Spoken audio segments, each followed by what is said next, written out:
करीबन एक सदी बाद उसी जगह उसी समुद्र में वही हादसा हुआ। 18 जून को टाइटैनिक देखने गई पनडुब्बी कहां गायब हो गई। लगभग 3 दिन तक चले सर्च अभियान में पता चला कि पनडुब्बी में तो पहले दिन ही धमाका हो गया था।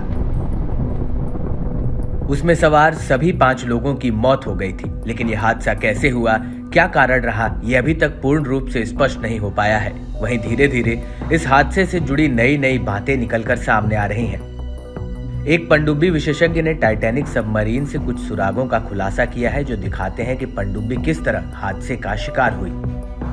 यूनिवर्सिटी ऑफ प्लायमाउथ में मैकेनिकल एंड मरीन इंजीनियरिंग में associate professor doctor Graham Jones ने इसे पूरे वाक्य को लेकर खुलासा किया है। जोन्स ने बताया कि पनडुब्बी में इस्तेमाल किया गया मटेरियल भी इसका बड़ा कारण हो सकता है।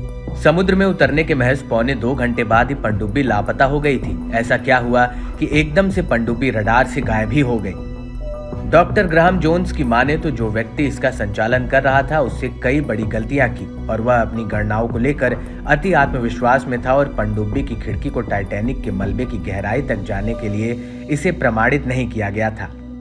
ऐसा संभव है कि सबमरीन में दरारें आ गई होंगी। धीरे धीरे ये दरारें और बढ़ गई होंगी। सबमरीन के पाइप और बाहरी हिस्सों में लीकेज भी विनाशकारी घटना का कारण हो सकता है।